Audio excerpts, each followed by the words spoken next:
ازيكم حبايبي؟ عاملين ايه؟ يا رب تكونوا بخير. النهاردة عملت الممبار، كمان حشوة جميلة وسهلة جدا، وكمان من غير اي زفرة خالص.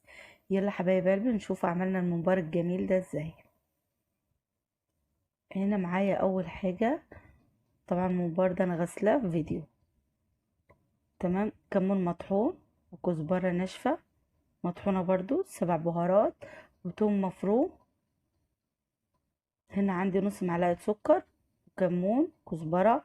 البهارات اللي انتوا شفتوها في الاكياس هي دي اللي انا حطيتها، واوراق الغار. تمام. هنا معانا بصل وفلفل اخضر، انا طحناه. تمام. هنا معايا كيلو رز، معايا صلصة. بس هحط الاول التوابل وهدعك كده كويس مع الفلفل ومع البصل. طبعا البصل 4 بصلات مفرومين في الكبة، او ممكن تقطعيهم ناعم. تمام، هندعك كده كويس. وحطينا طبعا لازم نص معلقة السكر. حطينا هنا شبت وبقدونس وكزبرة خضراء. تمام، وقطعتهم ناعم بالشكل ده ودعكتهم مع البصل ومع الفلفل الاخضر اللي انا فرماه، مع طبعا التوابل هنا معانا كزبرة ناشفة، كمون، فلفل أسمر، كباباسيني، أوراق الغار. تمام، دي كل التوابل. طبعا أنا الرز غسلاه ومصفيه. ممكن تضيف نص كيلو رز، يعني أنا حطيت كيلو رز وفاض. تمام. هنا طبعا بالرش الملح، وهنا معلقتين صلصة دي أنا مجففاها في الفريزر. تمام، والصلصة دياتي برضو انا طماطم فرماه في الكبة، وخليتهم مع نص معلقة سكر ويغلوا على البوتاجاز قد 10 دقايق. وبعد كده رحنا ضفناهم على الخلطة اللي معانا. تمام. هنا الطماطم حبايب قلبي دي اختياري، انا مش بحبها كتيرة عشان الحموضة وكده. انت لو عايزاها كتيرة هتضيفي 3 اكواب عصير طماطم، يكون مسبكة نص تسبيكة. تمام كده. طبعا انا بجيب الممبار كده وانا غسلاه في فيديو برضو، بطريقه سهله جدا. وبصوا عايزه اقول لكم من غير اي زفره ولا اي حاجه. كمان احنا بنسويه في الشوربه، هوريكم نسويه ازاي. والشوربه مفيش اي زفره خالص. تمام كده.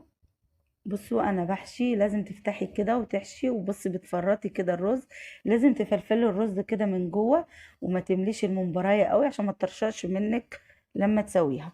طبعا في الوقت ده انا حاطه حله على البوتاجاز فيها ميه وعشان تغلي لحد ما اخلص بقى الكميه. تمام كده. هحشي الطريقه دي الكيلو كله بنفس الطريقه دي. وطبعا الممبار هو بيجي طويل، بس انا بصوا قطعته يعني بالسكينة قد كده. يعني بصوا الحجم اللي انتوا عايزينه.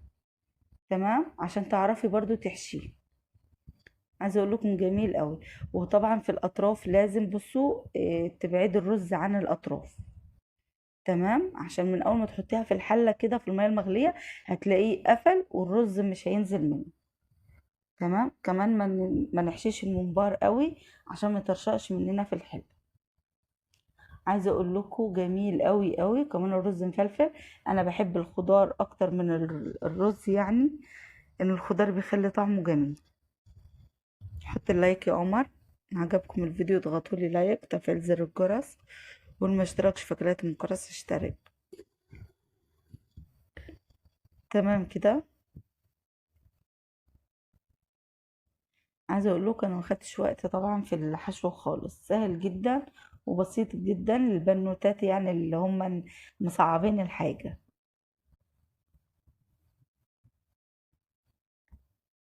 تمام يا قمر.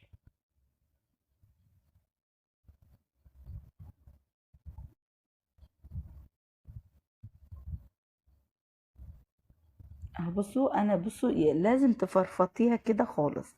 يعني انا مش كبساها كده قوي في الرز، عشان من اول ما هنحطوه في الحله الرز من جوه بينفنش طبعا وحجمه بيتضاعف. تمام.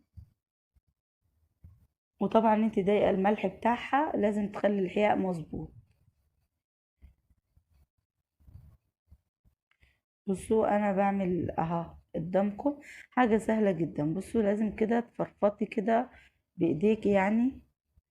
وتساوي الرز. بصوا اهي الميه، انا حاطه قرنفل وحاطه فلفل اسمر وجوز الطيب مطحونه وكبابه صيني مطحون. وعايزه اقول لكم النتيجه تحفه جدا. وبصوا القرنفل مش مخلي اي ريحه للممبار بتاعنا، يعني ممكن انت تاكليه هو مسلوق كده، هو مسلوق انت كده ممكن تاكليه من غير ما يتحمر. تمام. بصوا الميه لازم لما تغلي، طبعا اول ما الميه غلت بصوا اول ما بحط كده يا دوب ثواني وبتلاقيها نفشت الممبار. تمام. بصوا لازم ايد تقلبي كده عشان طبعا ياخد راحته في الحله ويكون حله كبيره. طبعا الميه دي كلها بصوا انتوا قدامكم ان هي سودة ومغمقه، لا بصوا هتفتح. بصوا كده.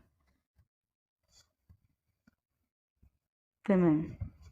هرجع لكم بالظبط بعد ساعة، يعني هياخد سوا بعد ساعة بتطلعي واحدة وتشوفي السوا بتاعها.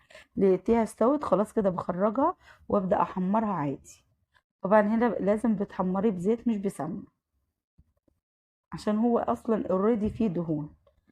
تمام. هنا طبعا يكون زيت ويكون مش غزير قوي.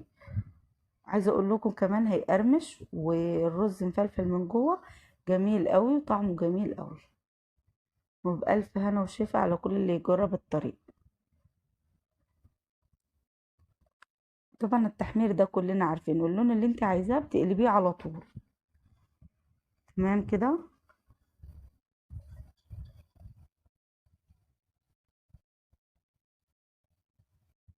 حط اللايك يا قمر، واعملوا لي متابعة على صفحتي في الفيسبوك.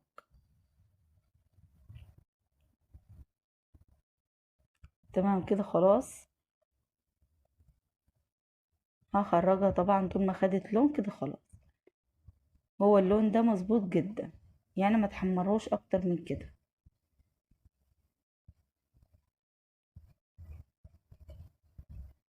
عايزه اقول لكم جميل قوي مقرمش من بره، مفيش اي ريحه خالص، يعني كاني مش بتاكلي ممبار خالص. مفيش اي ريحه خالص عشان طبعا التوابل اللي احنا حطيناها في الشوربه.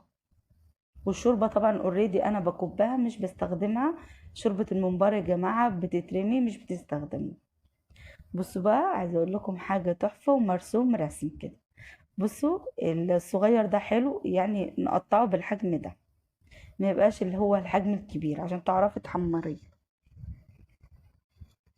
تمام يا قلبي.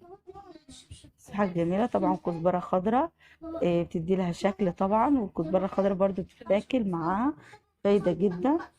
تمام. واشوفكم على خير ان شاء الله في فيديو جديد، وباي باي.